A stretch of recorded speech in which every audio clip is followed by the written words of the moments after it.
Hello everyone. Specialisation unit first का जो revision session है उसको हमने कंप्लीट कर लिया है। अब हम सेकंड और थर्ड यूनिट को जो है इसको इंटरलिंक्ड वे के अंदर जो है बात करेंगे, क्योंकि इसके अंदर जो टॉपिक हैं वो सेकंड और थर्ड यूनिट के जो भी टॉपिक हैं आपके वो तो आपस में इंटीग्रेटेड टॉपिक हैं। सो इसलिए हम भी उसी तरीके से जो है इसके ऊपर रिवीजन सेशन लाएंगे ताकि आपको बहुत ज़्यादा आसानी हो और बहुत ज़्यादा जल्दी जो है आपको काफ़ी चीज़ों की जो है इंफॉर्मेशन मिल जाए और साथ में आप उसको रिवाइज कर पाओ। ठीक है, तो चलिए, तो आज के हमारे लेक्चर के अंदर जो है काफ़ी सारे टॉपिक थर्ड यूनिट से और सेकंड यूनिट से शामिल हैं। जैसे कि सबसे पहले हम क्या बात करेंगे, अंडरस्टैंडिंग सेक्स एंड जेंडर, यानी कि सेक्स एंड जेंडर होता क्या है। उसके बाद बात करेंगे gender inequalities and issues, gender inequality क्या है और उसके इश्यूज़ क्या क्या हैं, इसी के साथ रिलेट करता है आपका सेकंड वाला topic gender inequalities and issues, ये आपका सेकंड यूनिट का टॉपिक है।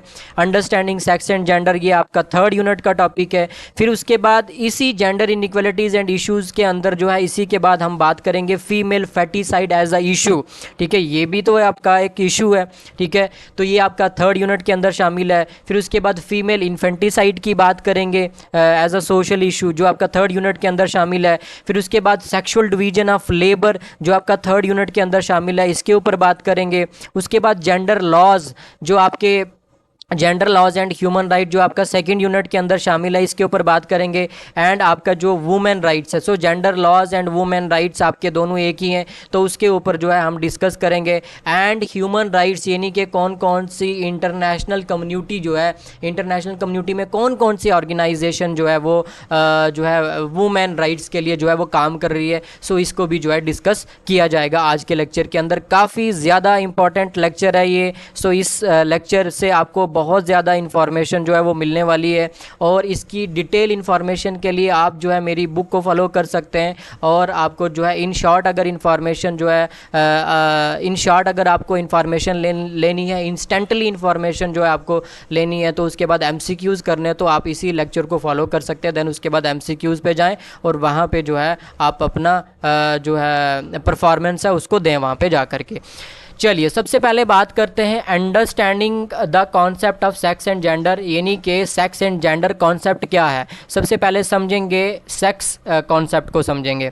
जो सेक्स कॉन्सेप्ट है, जो सेक्स वर्ड है, ये लातीनी ज़ुबान का लफ्ज़ है, यानी कि लैटिन वर्ड है। सबसे पहला पॉइंट तो यही है।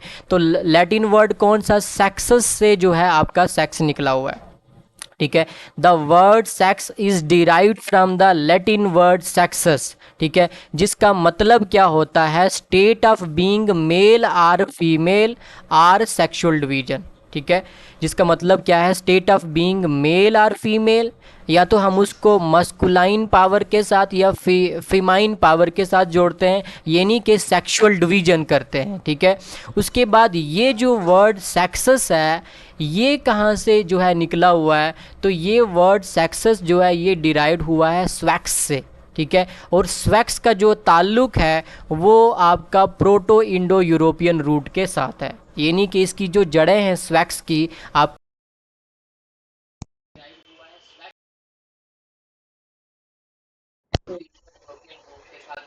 मिलती है।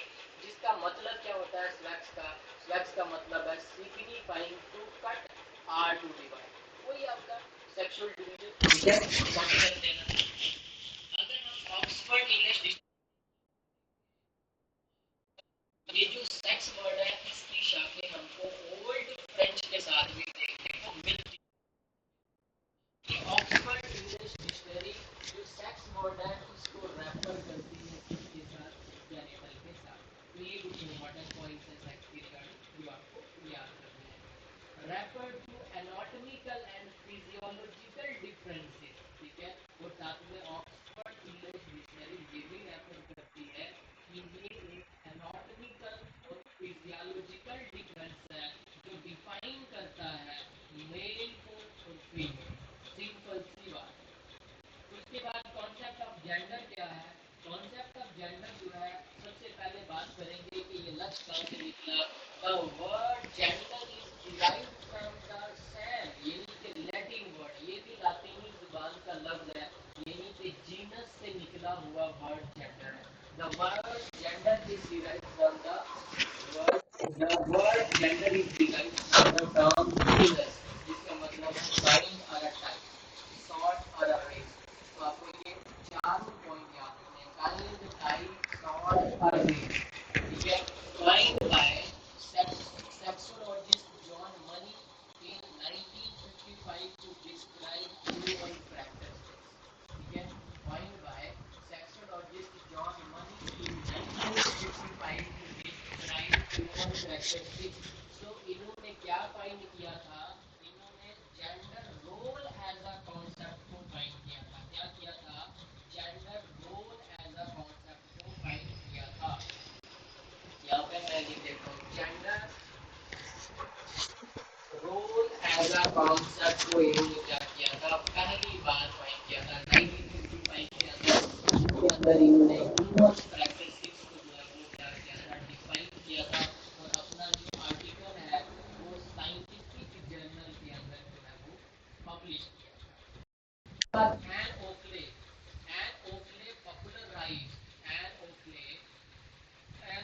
popularized gender as a distinct from biological।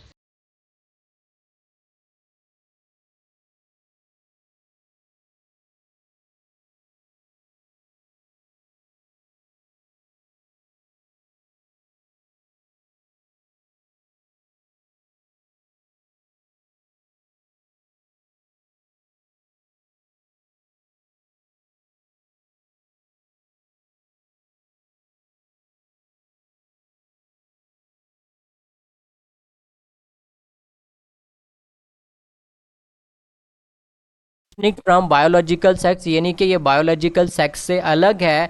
कब किया इन्होंने? 1972 में किया। कहाँ किया? इन्होंने अपनी किताब के अंदर सेक्स, जेंडर एंड सोसाइटी के अंदर इसको डिस्क्राइब किया। अब हमको यहाँ पे ये पता चल गया कि जो जेंडर, जो सेक्स है ये बायोलॉजिकल कॉन्सेप्ट है, ये नेचुरल कॉन्सेप्ट है, ये फिजियोलॉजिकल डिफरेंसेस है, ये एनाटॉमिकल डिफरेंसेस है। तो ये टर्म जो है आपको मैं जो है वो याद रखनी है। जेंडर जो है थ्रू द प्रोसेस ऑफ जेंडराइजेशन होता है, सब सोशलाइजेशन होता है, through the process of societal construction होता है, थ्रू द ट्राइबल कंस्ट्रक्शन होता है। तो जिस जिस तरीके का सोसाइटी होगा, जिस जिस तरीके का आपका जो है निज़ाम होगा सोसाइटी के अंदर, उसी तरीके से एक इंसान की जेंडराइजेशन होती है। उसके बाद थिंकर का पर्सपेक्टिव क्या है जेंडर और सेक्स को लेकर के? एन ओकले क्या बोलती हैं? एन ओकले का आपको पहले पता चल गया। तो ये क्या बोलती है? Gender as a cultural and social classification. Gender क्या है? एक सोशल कंस्ट्रक्ट है, एक कल्चरल कंस्ट्रक्ट है, of man and women into masculine and feminine. Simple सी बात है। उसके बाद बोलती है gender is social variable across societies, यानी कि हर सोसाइटी के अंदर ये वैरी करता है कि किस तरीके से इंसान की जेंडराइजेशन हो रही है। ठीक है, तो ये सोसाइटी टू सोसाइटी वैरी करेगा। मैट्रियार्कल कल्चर हो, मैट्रियार्कल सोसाइटी होगी तो अलग तरीके से जेंडराइजेशन, पैट्रियार्कल कल्चर होगा तो आपका अलग तरीके से जेंडराइजेशन।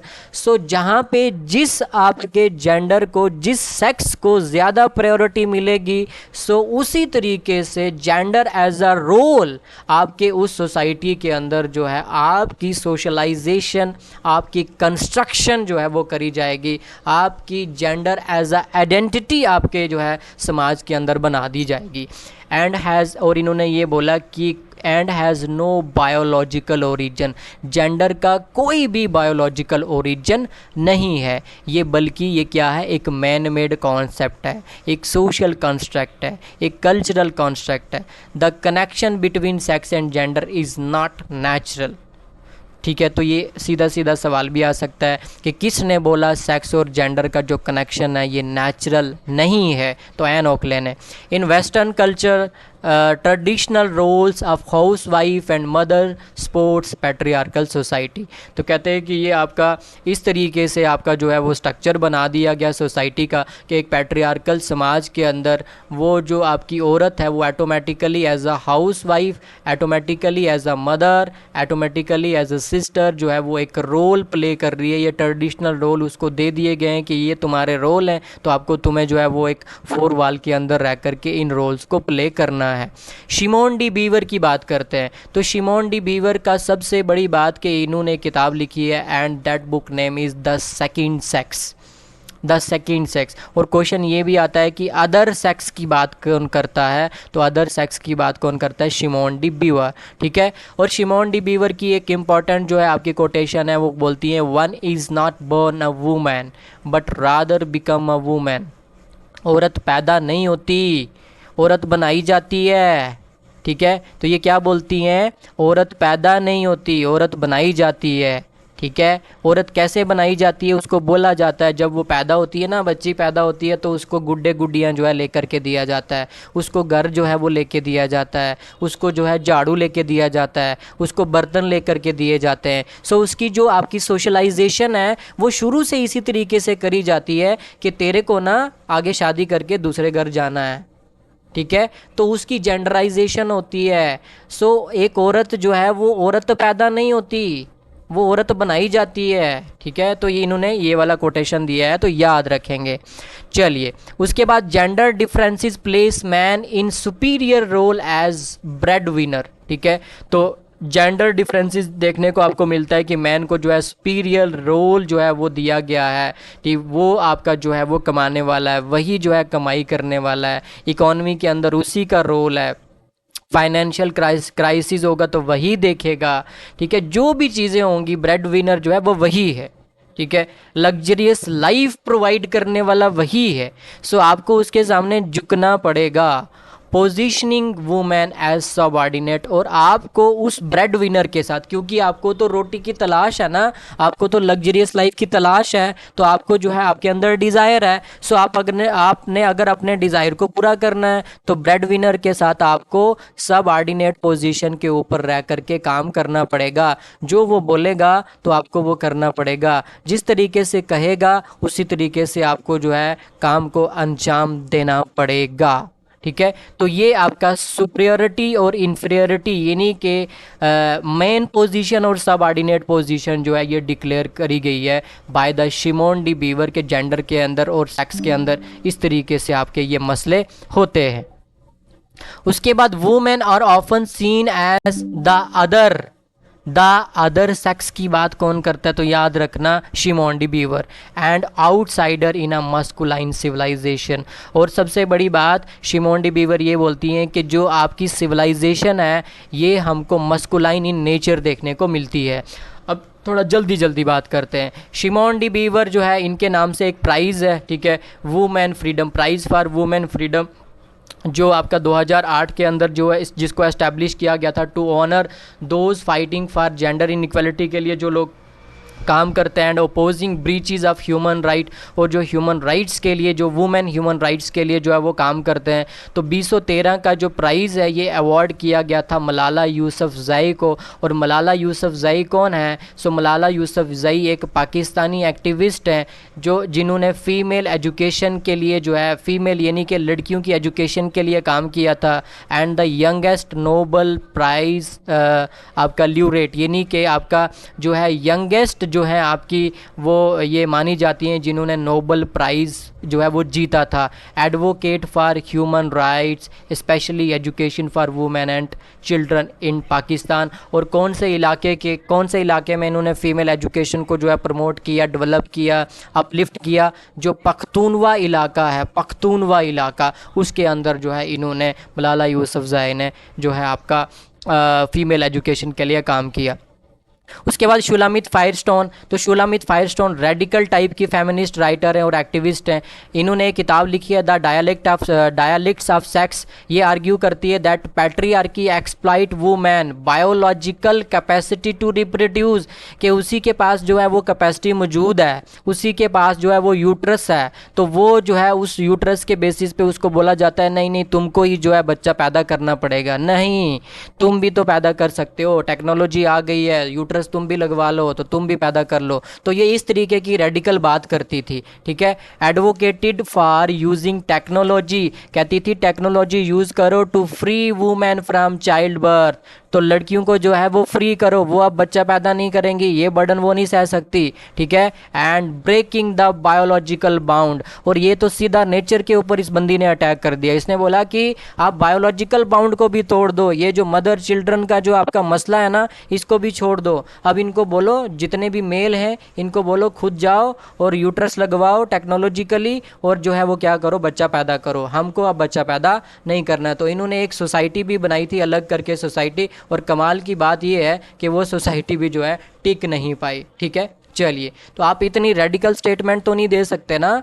अगर आपको किसी चीज़ को ख़त्म करना है, ओवरकम करना है सोसाइटी से, तो आपको कुछ इस तरीके की स्टेटमेंट देनी होगी जिससे कम से कम बुनियादी प्रिंसिपल तो वहीं पे रहें। सो आपने माँ और बच्चे के मोहब्बत को जो है वो ख़त्म कर दिया, आपने नेचर के ऊपर बायोलॉजिकली अटैक कर दिया। सो इस तरीके से रेडिकल फॉर्म में जो है आपके आंसर नहीं प्रोवाइड करे जाते, बल्कि चलिए खैर वो उनका जो है वो व्यू पॉइंट है।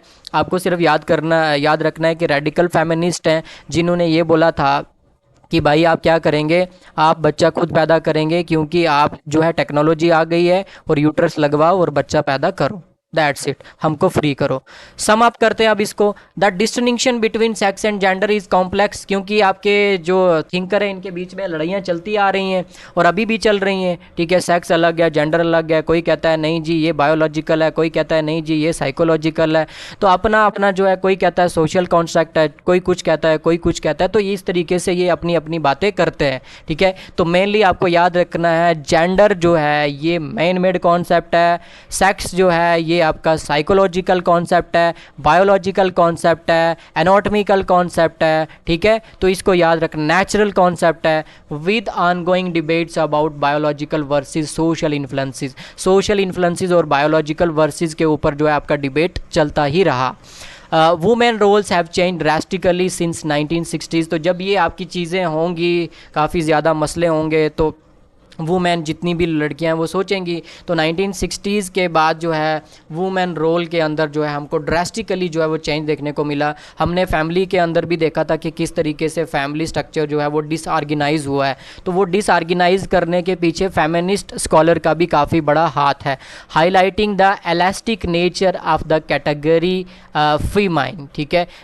कौन सी कैटेगरी को ज़्यादा हाईलाइट किया गया, आपके फीमाइन जो कैटेगरी है इसको हाईलाइट किया गया, और इसको जो है अपलिफ्ट करने की बात किया गया, और इसको जो है साइडलाइन करने की बात किया गया, ठीक है। तो रेडिकल वे के अंदर जो है बात करी गई, सो जिसकी वजह से ड्रास्टिकल चेंज जो है वो देखने को हमको मिली। How traditionally sex and gender is seen. So traditionally sex and gender किस तरीके से देखा जाता है, सेक्स को बायोलॉजिकल और यूनिवर्सल कॉन्सेप्ट की तरह देखा जाता है, जेंडर को जो है social and variable across society, अलग अलग सोसाइटी के अंदर अलग अलग तरीके से मैटर करता है through the process of socialisation. किस तरीके से सोशलाइजेशन होगी, मैट्रियार्कल समाज होगा तो ऑफकोर्स लड़की को ज़्यादा प्रायोरिटी मिलेगी, ठीक है। पैट्रियार्कल समाज होगा तो लड़के को ज़्यादा प्रायोरिटी मिलेगी। तो उसी तरीके से जेंडर रोल को जो है प्रोवाइड किया जाता है। सो जेंडर जो है एक तरीके से क्या है आपका, ये मेन मेड कॉन्सेप्ट है, और ये आपका वेरिएबल करता है, आपका जो वेरी करता है society to society. Gender and biology क्या है, biological differences are often link to characteristics, ठीक है। बंदे के अलग अलग, लड़की के अलग कैरेक्टरिस्टिक्स होंगे, लड़के के अलग कैरेक्टरिस्टिक्स होंगे, एबिलिटीज़ अलग अलग होंगी, ठीक है। सोशल पोजीशन जो है, सोशल पोजीशन फिर हम इनके बेसिस पे उनको अलग अलग दे देते हैं, ठीक है। तुम्हारी ये करैक्टरिस्टिक्स हैं तो तुम ये जो है ये काम नहीं कर सकोगे, तुम भारी काम नहीं कर सकोगे, तुमको जो है तुम्हारा जो बॉडी है वो सॉफ्ट है, एंड वट एवर तुम्हारी एबिलिटीज़ जो हैं वो कम है। जैसे एक काफ़ी जो है वो एक जो है आपका टाउंट मारा जाता है लड़कियों के ऊपर जो है कि ये नाकिसुल अक्ल है। नाकिसुल अक्ल मतलब कि इनकी जो अक्ल है वो घुटनों के अंदर है। ठीक है। तो ये बड़े फैसले नहीं कर सकती, ये इमोशनल होती हैं एंड काफ़ी तरीके की चीज़ें जो है वो बोली जाती है, ठीक है। ये as a leader role play नहीं कर सकती, ठीक है। उसके बाद जंग में जो है ये हिम्मत नहीं दिखा सकती। तो काफ़ी सारी चीज़ें जो लड़कियों के साथ जो है वो रिलेट करी जाती है। तो सोशल पोजीशन उस तरीके से उनको वो वाली सोशल पोजीशन प्रोवाइड नहीं करी जा सकती, क्योंकि उसको काफ़ी सारे लोग बायोलॉजिकली जोड़ते हैं। थ्योरीज ऑफ नेचुरल डिफरेंस, जो नेचुरल डिफरेंस है, जो नेचर ने एक डिफरेंस मतलब एक difference create on the basis of characteristics, on the basis of abilities, जो एक जो आपका क्राइटेरिया बना करके हम लोगों को इस दुनिया के अंदर भेजा है, आर फैक्चुअली इनकरेक्ट। ये सोशोलॉजिस्ट जो हैं, आपके स्कॉलर जो हैं, फेमिनिस्ट स्कॉलर जो हैं, ये मानते हैं कि ये फैक्चुअली इनकरेक्ट डाटा है, as they are based on animal behaviour. ये सिर्फ एनिमल बिहेवियर के बेस के ऊपर जो है स्टडी करके हमको डाटा प्रोवाइड किया गया, नॉट ह्यूमन हिस्ट्री और एंथ्रोपोलॉजी। तो आपने ह्यूमन हिस्ट्री या एंथ्रोपोलॉजी को सही तरीके से जो है वो स्टडी नहीं किया, सही तरीके से उसको जो है रिसर्च नहीं किया, तो आपने एनिमल बिहेवियर के बेसिस पे एबिलिटी, करैक्टरिस्टिक्स, यानी कि शेर जो है वो दहाड़ता है, उसकी एबिलिटीज़ और स्ट्रॉन्ग है, बाकी और जानवर हैं उनकी एबिलिटीज़ वैसी नहीं है, तो उसके बेसिस पे आपने जो है एक जो है वो क्राइटेरिया क्रिएट करके जो है इंसानों के अंदर भी रिलेट कर दिया है। There is no biological evidence linking biological forces with complex human social behaviour. कहता है कोई भी जितने भी ये सोशोलॉजिस्ट है, आपके जितने भी ये थिंकर है, ये बोलते कोई भी बायोलॉजिकल एविडेंस जो है ये आपका लिंक ही नहीं करता है बायोलॉजिकल फोर्सेज के साथ, या फिर आपका कम्प्लेक्स ह्यूमन सोशल, यानी कि बायोलॉजिकल फोर्सेज और जो आपके कॉम्प्लेक्स सोशल बिहेवियर इंसान का जो through the process of socialisation, through the process of social norm, social values, social tradition, social rituals, इनके द्वारा जो है बनाया जाता है, तो ये इन दोनों के अंदर जो है वो कोई लिंक नहीं है। Social behaviour, social role, social identity, ये चीज़ अलग है, बायोलॉजिकल फोर्सेस जो है वो अलग है, वो अपनी जगह पे हैं, ये अपनी जगह पे है। ओनली रिप्रोडक्टिव फंक्शन, सिर्फ इन्होंने एक ही बात मानी कि सिर्फ रिप्रोडक्टिव फंक्शन जो है ये जो है बायोलॉजिकली डिफरेंट है, ये इंसान के अंदर अलग है और वुमेन के अंदर अलग है, ठीक है। लड़की के अंदर अलग है, लड़के के अंदर अलग है। उसके बाद caring and nurturing skills are learn through socialisation not biology.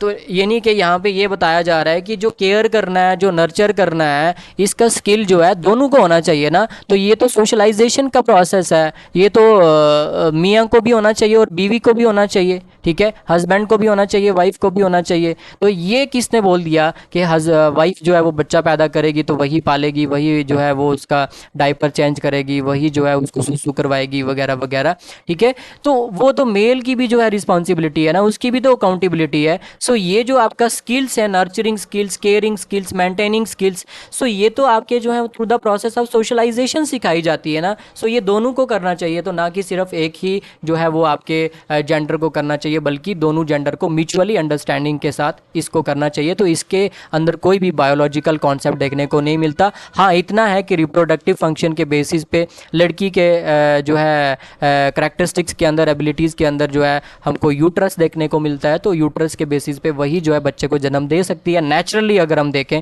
तो, ठीक है। आजकल तो आपका अकॉर्डिंग टू आपका जो है शुलामित फायरस्टोन, यानी कि आपका टेक्नोलॉजिकल जो है मसले भी आ गए हैं, तो आप यूट्रस लगवा लो तो बच्चा पैदा कर लो, वो बात भी ख़त्म कर दी उन्होंने। उसके बाद Margaret Mead, gender and biology क्या है, demonstrated that masculinity and femininity vary across culture, ठीक है।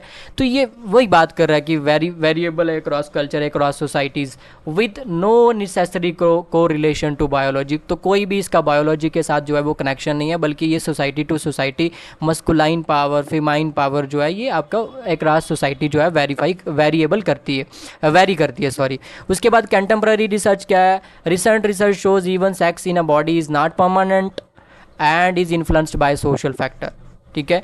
Sex in a body is not permanent, ये भी बोल दिया गया रिसेंट सर्च के अंदर कि भाई आप लोग क्या कर सकते हैं, अपना सेक्स भी चेंज कर सकते हैं, ठीक है, सेक्स भी चेंज कर सकते हैं।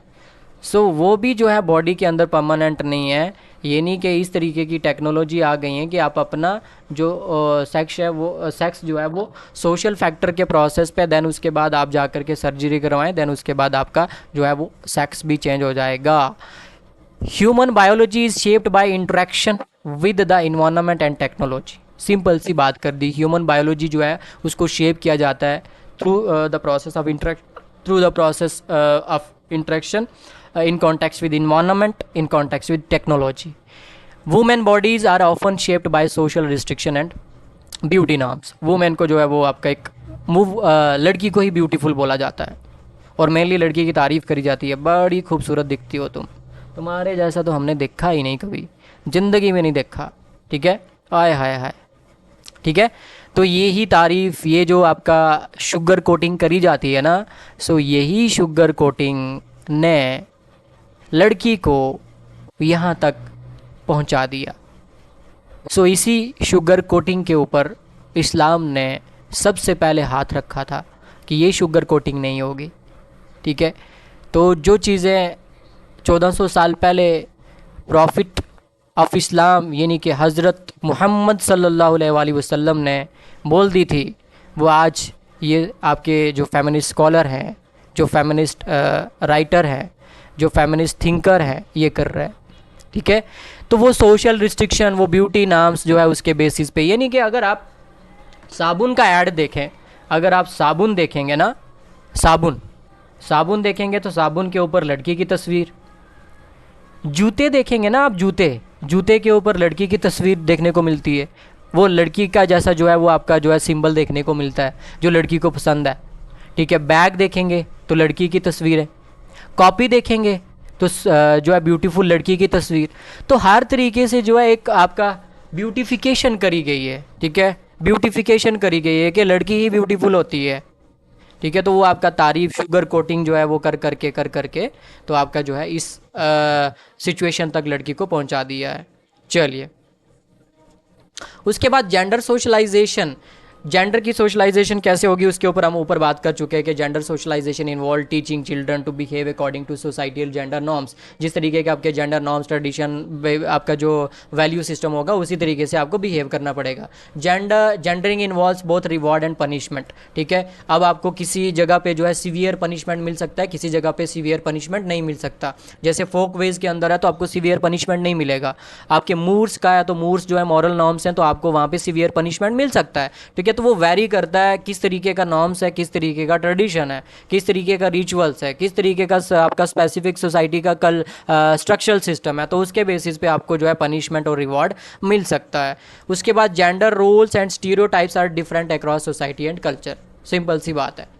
उसके बाद gender as hierarchy, gender as hierarchy, तो gender is a significant form of social stratification. So social stratification को जन्म देता है आपका जेंडर, सबसे पहला जन्म जो है वो आपका यही देता है। पैट्रियार्की और मैट्रियार्की समाज के अंदर आपका जो है वो लेयर के अंदर जो है बांट दिया जाता है, एक पैट्रियार्कल सोसाइटी, एक मैट्रियार्कल सोसाइटी है, ठीक है। एक मस्कुलाइन इन पावर है, एक फीमाइन इन पावर है। Operate through male control of labour, reproduction, sexuality, mobility and resources, ठीक है। जिसको कौन का ऑपरेट करता है, मेल करता है। कंट्रोल कौन करता है, मेल करता है। लेबर होगा तो कौन कंट्रोल करेगा, मेल करेगा। रिप्रोडक्शन करेगा तो कौन कंट्रोल करेगा, मेल करेगा। सेक्सुअलिटी के बेसिस पे जितने भी ज़्यादा हुकूक होंगे वो किसके होंगे, मेल के होंगे। मोबिलिटी के बेसिस पे यानी कि आपको आपको किसी भी जो है स्टेटस को अचीव करना है, उसमें जाना है तो आपको चाहे वो हॉरिजेंटली जाओ, वर्टिकली जाओ, ठीक है। तो आपको जो है वो अगर मोबिलिटी करनी है तो उसका कंट्रोल भी किसके पास है, लड़के के पास है। रिसोर्सेज का कंट्रोल लड़के के पास है। सल्विया वाल्बे जो है ये कहती है, आइडेंटिफाई करती है 6 स्ट्रक्चर ऑफ पैट्रियार्की, 6 तरीके का स्ट्रक्चर जो है पैट्रियार्की के अंदर जो है डिफाइन करती हैं। एक तो आपका पैट्रियार्की के अंदर हाउस होल्ड प्रोडक्शन जो है ये मेन कंट्रोल लड़के के पास रहता है। पेड वर्क, ठीक है, जो हायर पेड जो किया जाता है पैट्रियार्कल स्ट्रक्चर के अंदर वो लड़के को किया जाता है। स्टेट की जो मेनली अकाउंटेबिलिटी रिस्पॉन्सिबिलिटी होती है स्टेट के अंदर, जो आपकी लीडिंग पोजीशन होती है लड़के की होती है। मेल वायलेंस जो है देखने को मिलता है। सेक्सुअलिटी जो है वो देखने को मिलती है, ठीक है। अपनी बीवी के अलावा दूसरी लड़कियों को भी जो है बंदा देख रहा है, ठर्क मार रहा है, ठीक है, तो कोई कुछ कह नहीं रहा है। लड़की ठर्क मारेगी तो जो लोग हैं वो उठ करके बातें करने लग जाएंगे, अरे यार कितनी बेकार लड़की है, कैसी ये खानदानी लड़की नहीं है, फलाना है, डमकाना है। तो लड़का जो है वो ठर्क मारे कोई फ़र्क नहीं पड़ता। कल्चरल इंस्टीट्यूशन, ठीक है, कल्चरल इंस्टीट्यूशन भी इस तरीके के बने हुए हैं कि इस तरीके से आपके कल्चर को प्रमोट किया जाता है जिसके अंदर मेल का पावर ज़्यादा दिखाया जाता है एज़ कम्पेयर टू फीमेल। तो सल्विया वाल्बे ने 6 तरीके का जो है वो फीचर बताए हैं पैट्रियार्कल सोसाइटी के, उसके साथ आइडेंटिफाई किया है। R.W. Cornell identify patriarchy in context of labour, in context of power. Labour को कंट्रोल कौन करेगा? मेल करेगा। पावर को कंट्रोल कौन करेगा, यानी कि पावरफुल पोजीशन के ऊपर बैठा हुआ कौन होगा? मेल होगा। Cathexis as aspect forming gender power relation, ठीक है, as aspect forming gender power relation. जो आपका रिलेशन यानी कि रिलेशन के प्रति जो आपका मेन जो आपका पोजीशन रहेगा वो किसका रहेगा? वो आपका जो है मेल का रहेगा। उसके बाद निवेदिता मैनन discuss patriarchal feature in Indian families. तो इन्होंने बोला साउथ इंडिया के अंदर हमको हाई पैट्रियार्की जो है वो देखने को मिलती है, पैट्रिलिनी देखने को मिलती है, यानी कि पैट्रिलिनिएज जो आपके ट्रांसफर जो आपका लीनिएज देखी जाती है वो मदर लाइन के अंदर देखी ही नहीं जाती, फादर लाइन को ही जो है आपका देखा जाता है। And virilocality patri virilocality family type जो है देखने को मिलती हैं, जिसके अंदर जो मेन कंट्रोल होता है बड़ा आदमी कौन होना चाहिए? वो भी मेल होना चाहिए, ठीक है। तो फीमेल जो है कंट्रोल नहीं कर सकती। सेक्सुअल ओरिएंटेशन, तो सेक्सुअल ओरिएंटेशन को क्या ही पढ़ें? रेफर टू रोमांटिक और सेक्सुअल अट्रैक्शन, यानी कि आपकी सेक्सुअल अट्रैक्शन किस तरीके से होती है। तो उसके अंदर होमोसेक्सुअलिटी है, हेट्रोसेक्सुअलिटी एंड बाईसेक्सुअलिटी है। तो इसको आप जो है एक बार देख लेना, ठीक है। उसके बाद इसको देखने की कोई इतनी बड़ी डिस्कस करने की ज़रूरत नहीं है, ठीक है। सेक्सुअल ओरिएंटेशन के बेसिस पे हमारा जो सबसे बड़ा मेन कॉन्सेप्ट है वो है आपका कॉन्सेप्ट ऑफ LGBTIQA। तो LGBTIQA स्टैंड फॉर किसके लिए स्टैंड करता है? Lesbian, gay, bisexual, transgender, intersex, queer, questioning and asexual. और प्लस का साइन इसलिए दिया गया क्योंकि इसके आगे और भी कैटेगरीज जोड़ी जा सकती हैं। जब भी हमको दुनिया में अलग अलग तरीके की एबिलिटीज़ कैरेक्टरिस्टिक्स के साथ लोग मिलेंगे तो उसको हम प्लस की कैटेगरी के अंदर जोड़ते जाएंगे। Include other terms for diverse gender, sexuality और सेक्स कैरेक्टरिस्टिक्स बेसिस एक्सपीरियंस, ठीक है। अब इसके ऊपर मेन जो बातें हैं वो ये हैं कि लीगल रिकॉग्निशन क्या है आपकी, कब इनको लीगल रिकॉग्निशन मिली of gender and sexual identity को। सेक्शन 377 था जिसको क्रिमिनलाइज्ड किया हुआ था इंडियन पिनल कोड के अंदर 1860 के अंदर, ठीक है। 1816 का जो इंडियन पिनल कोड है उसके अंदर ब्रिटिश टाइम से 377 यानी कि अगर आप इस तरीके मतलब अननेचुरल तरीके से सेक्सुअल इंटरकोर्स करते हैं and that is criminalised in nature, और आपको 377 जो है सेक्शन के तहत आपको सजा हो सकती है। क्रिमिनलाइज्ड होमोसेक्सुअल एक्टिविटीज अंटिल 2018 याद रखेंगे। The Supreme Court of India recognised LGBTI के हुए राइट्स इन लैंडमार्क जजमेंट दिया कौन से केस में? केस का नाम याद रखेंगे, नवतेज सिंह जोहर वर्सेस यूनियन ऑफ इंडिया, 2018 का डिसीजन है ये। इसके बावजूद भी LGBTQ के अंदर इंडिविजुअल्स के अंदर हमको काफ़ी ज़्यादा जो है वो डिस्क्रिमिनेशन देखने को मिलता है और मार्जिनलाइजेशन देखने को मिलता है, यानी कि एक ऐसी कम्युनिटी जो सोशली, इकोनॉमिकली, फाइनेंशियली, पॉलिटिकली और आपका हर तरीके से जो है रिलीजियसली हर तरीके से जो है ये एक वीक जो है स्पेस के ऊपर जो है वो बैठी हुई कम्युनिटी है, जिसको जो है हर बंदा जो है सोसाइटी का जो है वो टारगेट करता है, डिस्क्रिमिनेशन करता है इनके साथ।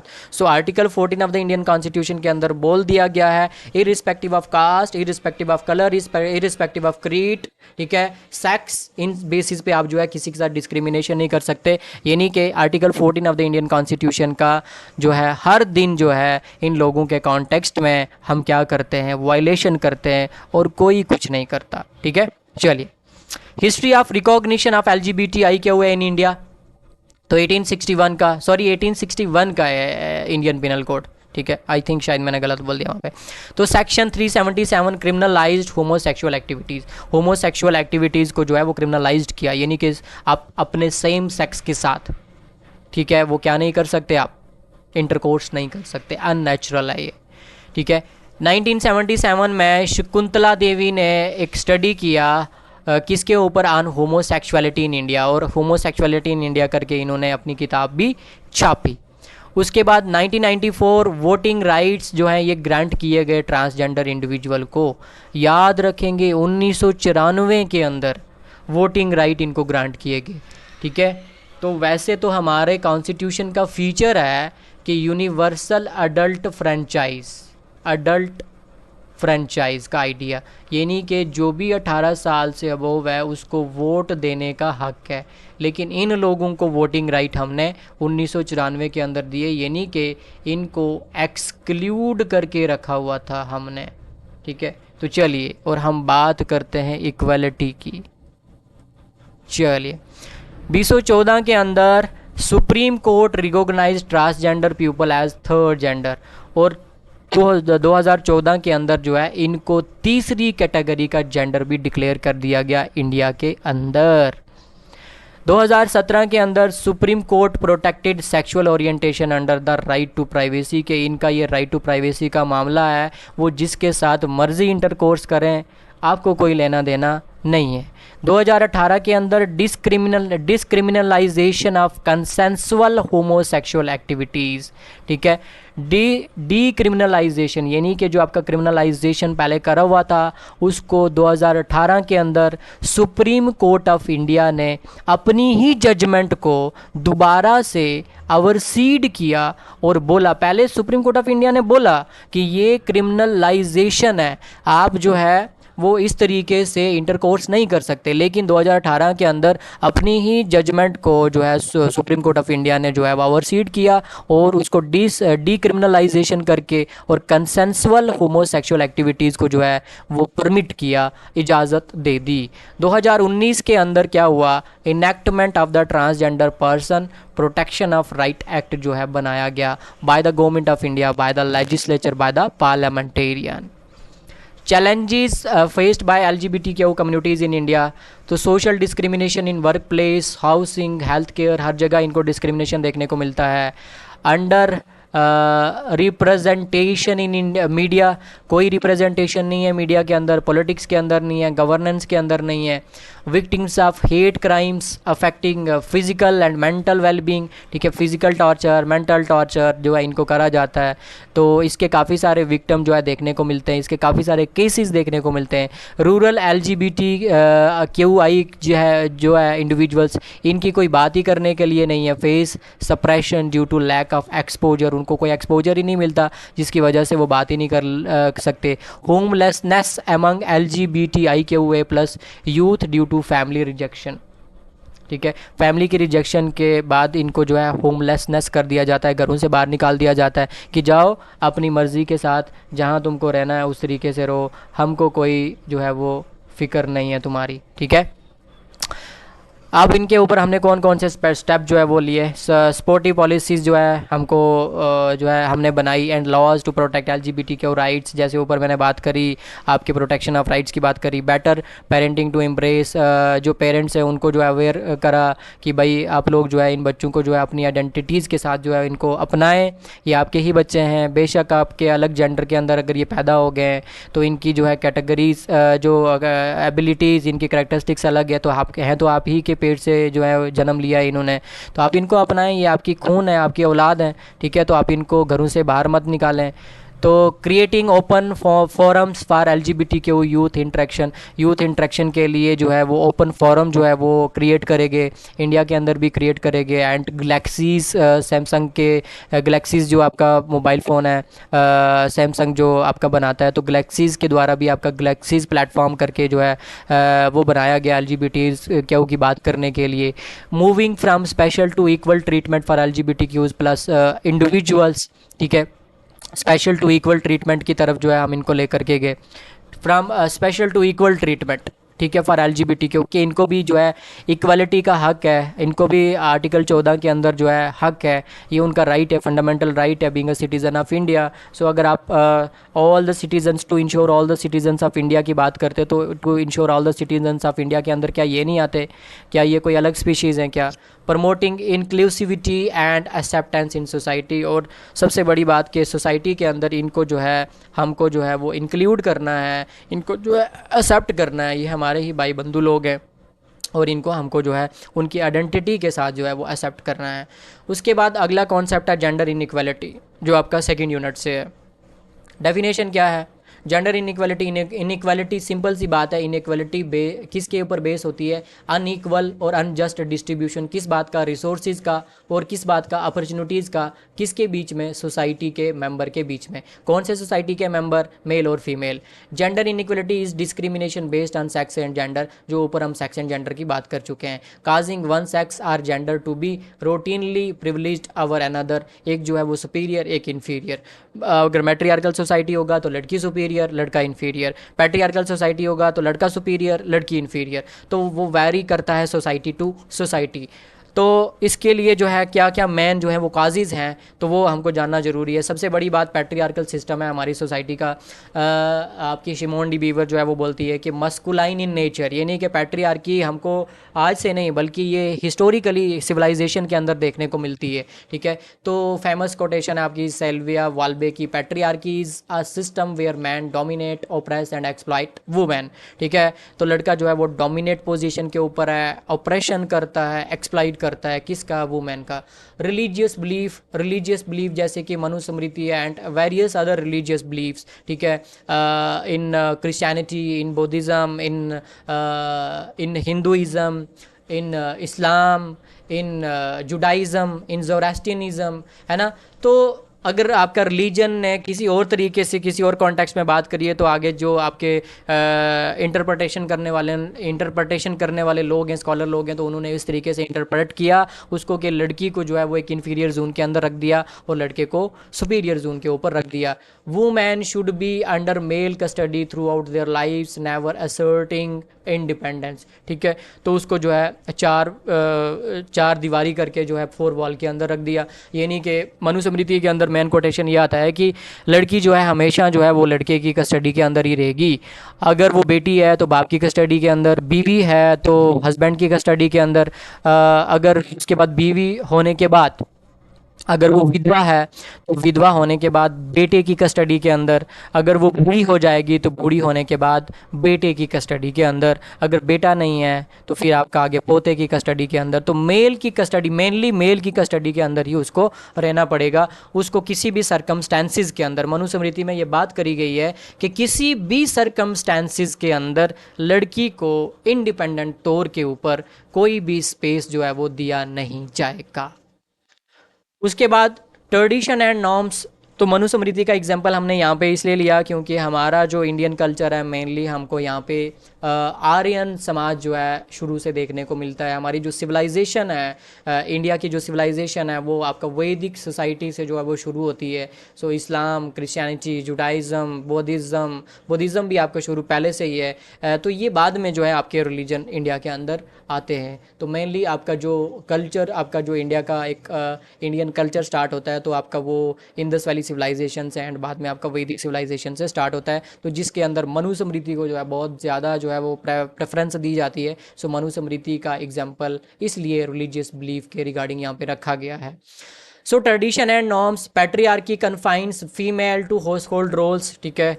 तो ट्रेडिशन ऐसे बन चुके हैं, नॉर्म्स ऐसे बन चुके हैं कि पैट्रियार्की में लड़की जो है वो क्या करेगी? घरों के काम करेगी। उसको एज अ सोशल रोल क्या दे दिया जाएगा कि चूल्हा चौंका ही करना है तेरे को, ठीक है, with no space in decision making.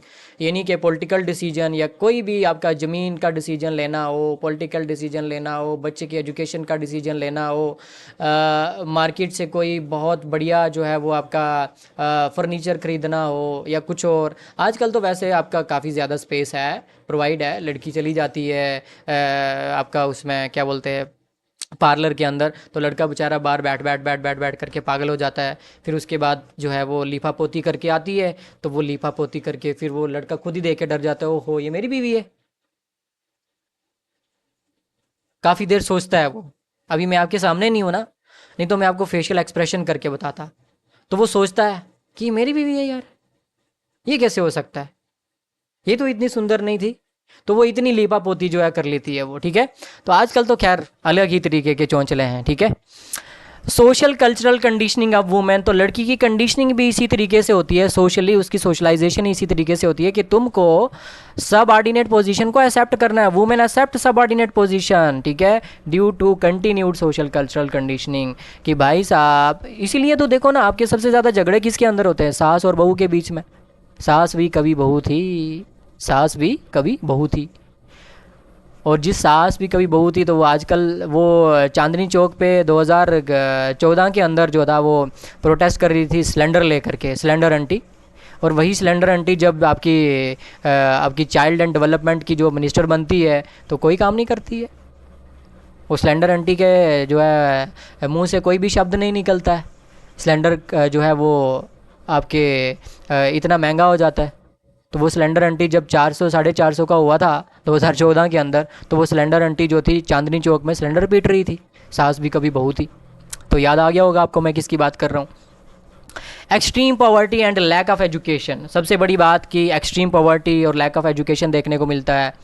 Educating girls is seen as poor investment, उसको पोर इन्वेस्टमेंट माना जाता है कि इसको पढ़ा के क्या करना है, ठीक है, इसकी तो ब्याह हो जाएगा, due to marriage and leaving home, ठीक है। वुमेन फेस एक्सट्रीम पॉवर्टी, ठीक है, जिसकी वजह से वो पॉवर्टियल कंडीशन के अंदर चले जाती है। फीवर एजुकेशनल अपॉर्चुनिटीज़, उसको बहुत ज़्यादा जो है एजुकेशनल अपॉर्चुनिटीज़ देखने को नहीं मिलती। हायर एजुकेशन के अंदर जो है फीमेल हमको कम देखने को मिलती हैं। बड़े जो वर्क प्लेसेस होते हैं उनके अंदर फीमेल कम देखने को मिलती हैं। इंजीनियरिंग प्लेस पे जो है काफ़ी फीमेल का जो है क्राइटेरिया कम देखने को मिलता है।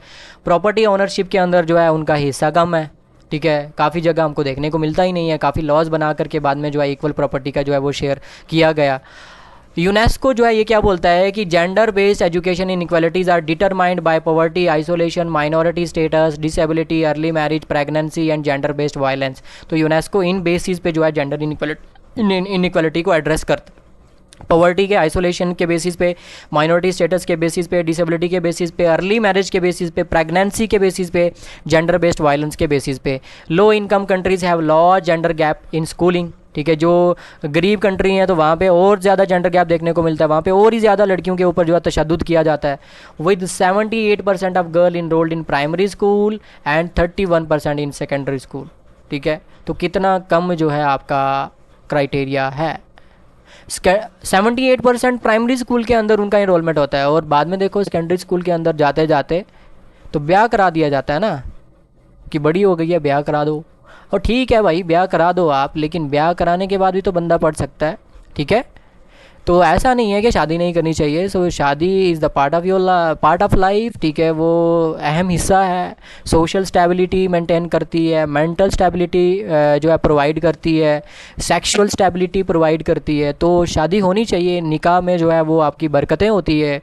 तो बट हमको इस तरीके का सोसाइटी बनाना चाहिए कि शादी करके भी तो हम पढ़ सकते हैं, ठीक है। तो पढ़ने के ऊपर रोक किसने लगाई है। तो इस तरीके का हमको माहौल पैदा करना चाहिए कि ठीक है आपका एक स्पेसिफिक एज है, आपको एक स्पेसिफिक रिश्ता मिल रहा है तो आप शादी कर लें, कोई हर्ज नहीं है उसके अंदर। लेकिन आप अपनी जो पढ़ाई है उसको जारी रखें, उनके साथ एक एग्रीमेंट साइन करें कि नहीं भाई हमको आगे पढ़ना है, ठीक है।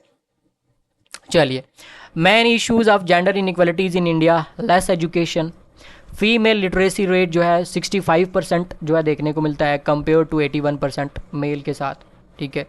तो बहुत बड़ा गैप है यहाँ पे। Few female pursue higher studies due to parent preference for investing in boys education. कुछ ही लड़कियाँ पढ़ पाती है, लेकिन मेनली आपका जो है वो पेरेंट्स ये चाहते हैं कि बच्चा जो है, लड़का जो है वो हमारा सहारा बनेगा, हमारी लाठी बनेगा, तो उसको पढ़ाना चाहिए as compare to girls. Inequalities in employment and earnings, तो वहाँ पे भी जो है बड़े लेवल पे आपका लेस पे किया जाता है लड़की को। तो मेनली आपके जितने भी ऑर्गेनाइजेशंस हैं, छोटे मोटे ऑर्गेनाइजेशन, वहाँ पे सबसे ज़्यादा लड़कियाँ देखने को मिलती हैं, ठीक है। आपके जो होटल्स हैं वहाँ पे लड़कियाँ देखने को मिलती हैं, ठीक है। रिसेप्शनिस्ट होती हैं, लड़कियाँ देखने को मिलती हैं। मेडिकल डिपार्टमेंट देखो तो लड़कियाँ देखने को मिलती हैं। सो कम सैलरी के ऊपर मान जाती हैं, ठीक है, तो काम करने लग जाती हैं, तो लेस पे किया जाता है। तो उनके वर्किंग आवर्स को नहीं देखा जाता, उनके मेंटल जो है आपकी जीनियस को नहीं देखा जाता, ठीक है, वो कितना काम कर रही हैं, किस बेसिस पे काम कर रही हैं।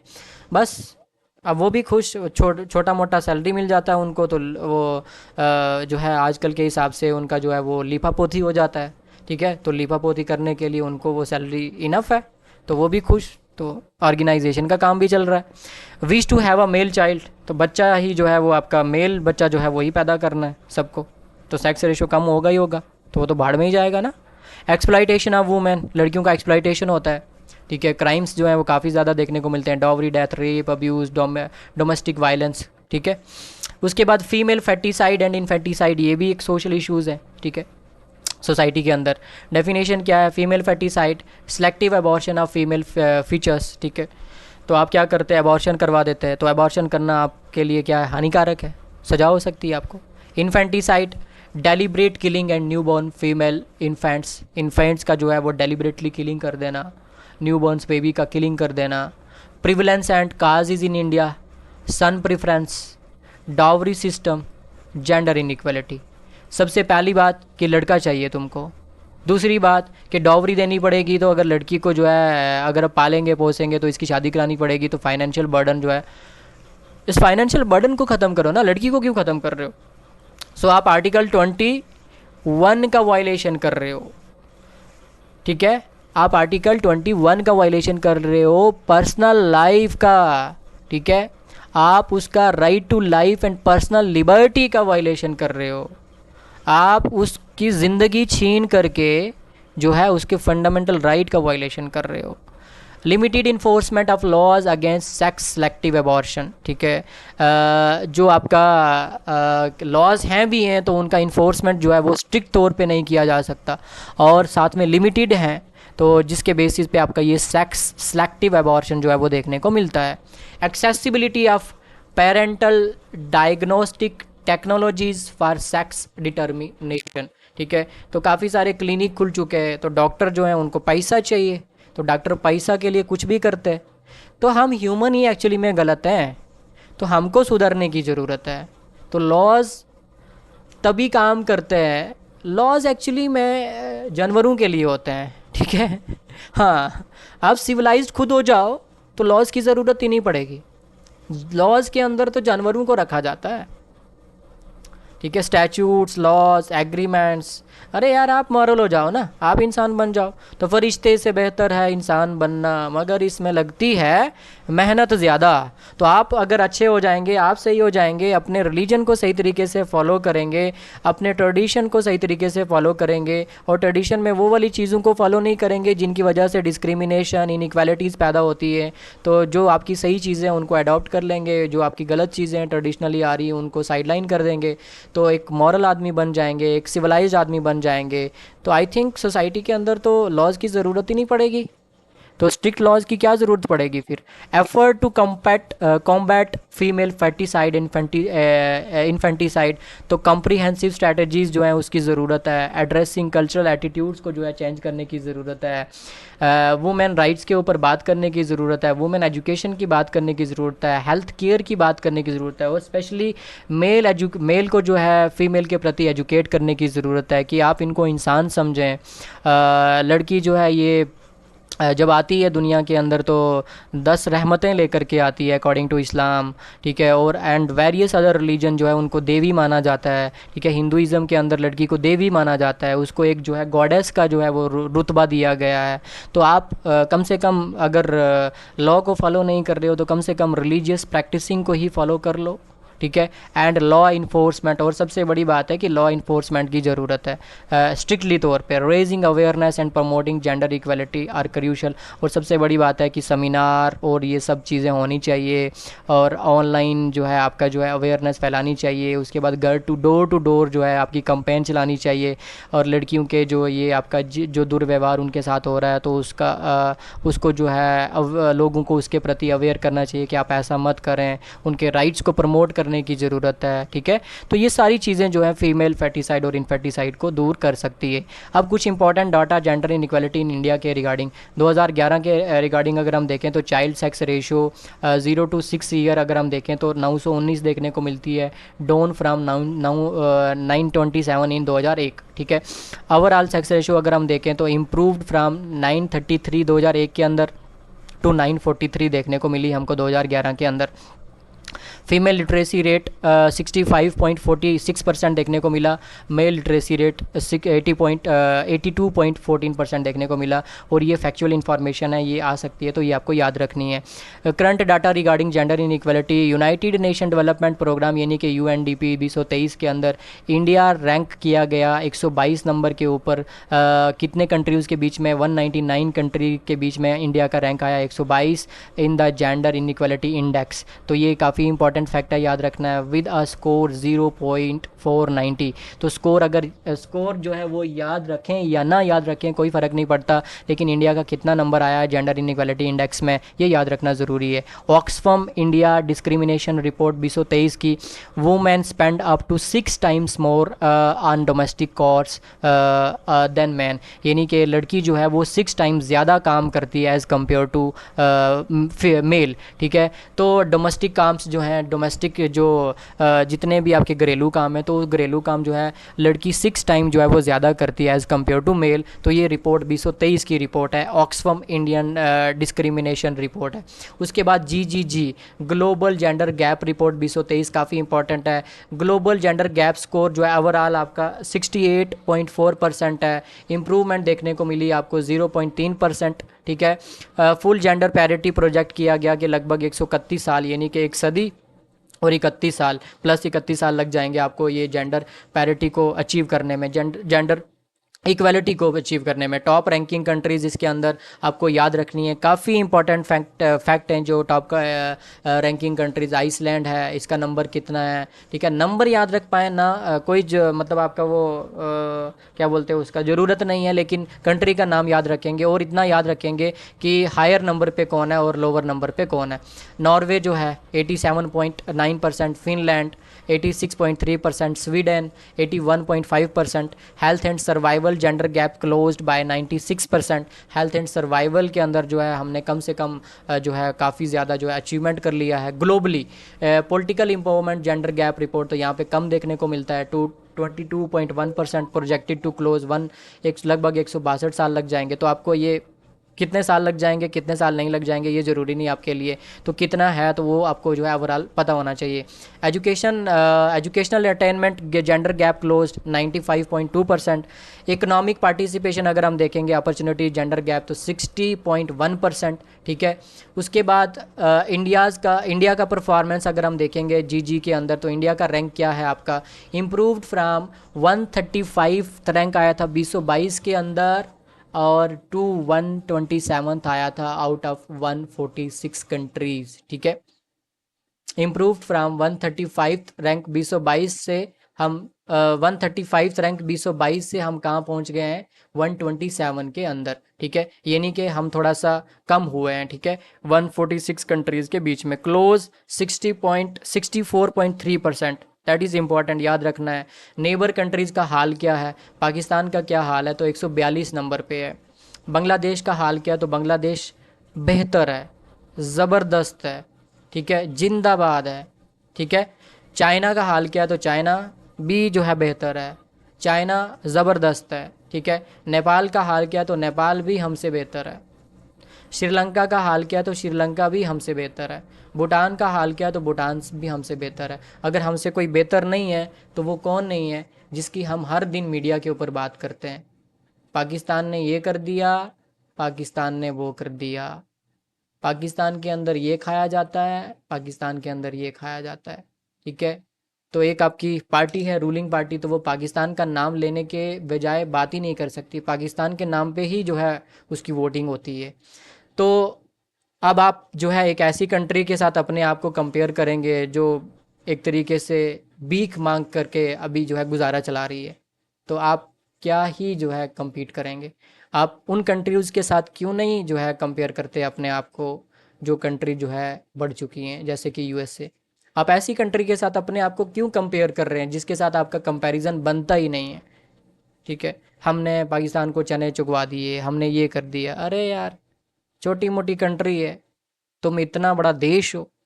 ठीक है, तो हमको छोटी मोटी कंट्री के साथ अपने आप को कंपेयर नहीं करना चाहिए, बल्कि हमको उन कंट्रीज़ के साथ अपने आप को कंपेयर करना चाहिए USA जो आपकी सिविलाइज्ड कंट्री हैं, जो आपकी डेवलप कंट्री हैं, ताकि हम जो है और ज़्यादा आगे बढ़ें और ज़्यादा तरक्की करें। छोटी मोटे लोगों के साथ आपका कंपैरिजन होगा तो क्या ही कंपटीशन होगा। जब क्लास में 2 ही बच्चे होंगे तो एक नालायक होगा एक लाइक होगा, तो वो लाइक तो जो फर्स्ट आएगा ही आएगा। Gender parity in education, achieved parity in enrolment across all level of education, education के मसले में कम से कम हमने पैरिटी अचीव करी है। इकोनॉमिक पार्टिसिपेशन एंड अपॉर्चुनिटी के अंदर 36.7% जेंडर पैरिटी अचीव करी है हमने। Slight drop in representation of women in senior position, ठीक है, आपका जो है एक सीनियर पोजीशन के ऊपर जो है हमको एक ड्रॉप डाउन देखने को मिला, डिक्लाइन देखने को मिला, और टेक्निकल रोल्स के ऊपर भी डिक्लाइन देखने को मिला। उसके बाद political empowerment achieve 25.3% parity, women represent 50 point मतलब 15.1% जो है पार्लियामेंटेरियन देखने को मिलते हैं, ठीक है। फिफ्थ वुमेन रिप्रेजेंट अभी कितना आपका जो है रिप्रेजेंटेशन है 15.1%। India has 44.4% women representation in local governance. तो लोकल गवर्नेंस के अंदर हमारा कितना रिप्रेजेंटेशन है तो ये आपको देखना है। उसके बाद हेल्थ एंड सर्वाइवल के अंदर 1.9% improvement. India initiative to reduce gender gap, programmes कौन कौन से इंडिया ने आपके जो है वो जारी करे हुए हैं, बेटी बचाओ बेटी पढ़ाओ, या आप लास्ट जो है 6 यूनिट के अंदर इन स्कीम्स को जो है वो डिटेल के अंदर पढ़ेंगे।